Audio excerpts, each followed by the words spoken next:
নমস্কাৰ মৰমৰ ছাত্ৰ ছাত্ৰীসকল, আজি আমি পঢ়িম চতুৰ্থ শ্ৰেণীৰ পাৰ্ট 2 পৃথিৱী এখনি গাঁও। পঢ়ো আহা। আদিম যুগৰে পৰা মানুহে বিভিন্ন উপায়েৰে এজনে আনজনৰ সৈতে যোগাযোগ ৰক্ষা কৰি আহিছে। গুহাত বাস কৰা যুগত মানুহে গুহাৰ দেৱালত বিভিন্ন চিত্ৰ আঁকি মনৰ ভাৱ প্ৰকাশ কৰিছিল। প্ৰাচীন কালত যোগাযোগ ব্যৱস্থা সুচল নাছিল। এখন ঠাইৰ পৰা আন এখন ঠাইলৈ যাবলৈ বহুত সময় লাগিছিল। সেইবাবে মানুহে ভিন ভিন উপায়েৰে দূৰৈৰ মানুহৰ লগত যোগাযোগ কৰিছিল। ৰজা ৰাণীসকলে ঢুলীয়াৰ হতুৱাই ঢোল পিটাই প্ৰজাক খবৰ জনাইছিল। দূৰত যদিও ৰজা ৰাণীসকলে আনলৈ পত্ৰ বা মৌখিক খবৰ পঠিয়াইছিল। পুৰণি কালত ঘোঁৰাৰ ডিঙিত আৰু পাৰ চৰাইৰ ঠেঙত বা ডিঙিত চিঠি বান্ধিও খবৰ পঠোৱাৰ ব্যৱস্থা আছিল। পাহাৰৰ ওপৰত জুই জ্বলোৱা খবৰ বা সংকেত প্ৰেৰণ কৰা হৈছিল।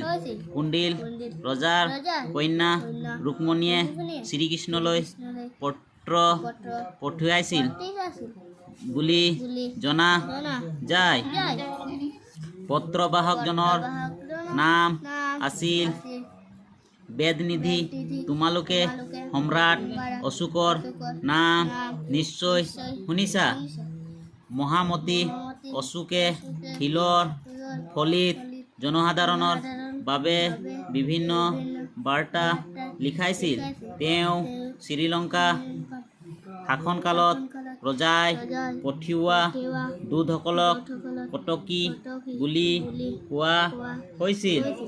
গীত আৰু অভিনয়ৰ মাজেৰেও মানুহৰ মাজত বাৰ্তা বিলাই দিব পাৰি।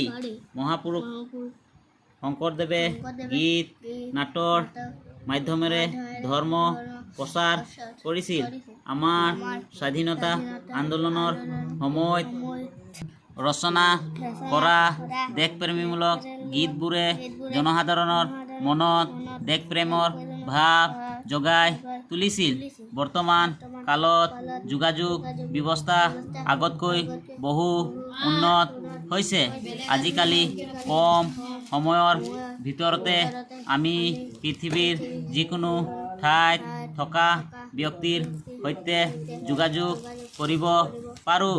বাতৰি কাকতৰ দ্বাৰা আমি দেশ বিদেশৰ বা বাতৰি সহজতে পাওঁ।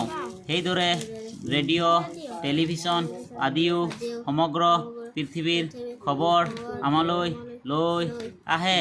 বাতৰি কাকতত পঢ়া আৰু ৰেডিঅ' শুনা ভাল অভ্যাস।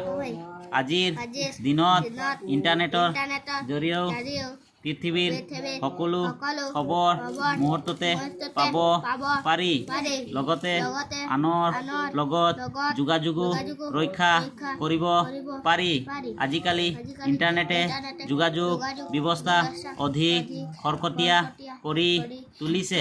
মোবাইল ফোন কম্পিউটাৰ আদিৰ দ্বাৰা ইণ্টাৰনেটে ব্যৱহাৰ কৰি আনৰ সৈতে কেৱল ভইচ কলেই নহয়, ভিডিঅ' কলেৰেও সংযোগ স্থাপন কৰিব পাৰোঁ।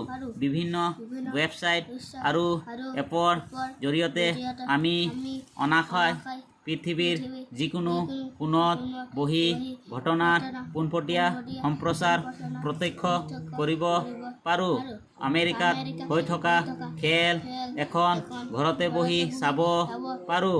কেৱল আমেৰিকা আৰু ভাৰতৰ সময়ৰ ব্যৱধান গণনা কৰি ল'লেই হয়। দেশ বিদেশৰ খবৰ ৰাখিব পাৰোঁ। একেদৰে বিদ্যালয় শিক্ষাৰ লগতে সম্পৰ্ক থকা জ্ঞানো পাব পাৰোঁ। সেই যোগাযোগ মাধ্যমসমূহৰ সঠিক ব্যৱহাৰ কৰি আমি নিতৌ ন কথা শিকিব পাৰোঁ। এনেদৰে উন্নত যোগাযোগ ব্যৱস্থাই পৃথিৱীৰ সকলো মানুহক কাষ চপাই আনিছে। সেইবাবে আজিৰ পৃথিৱীখন এখন গোলকীয় গাঁও।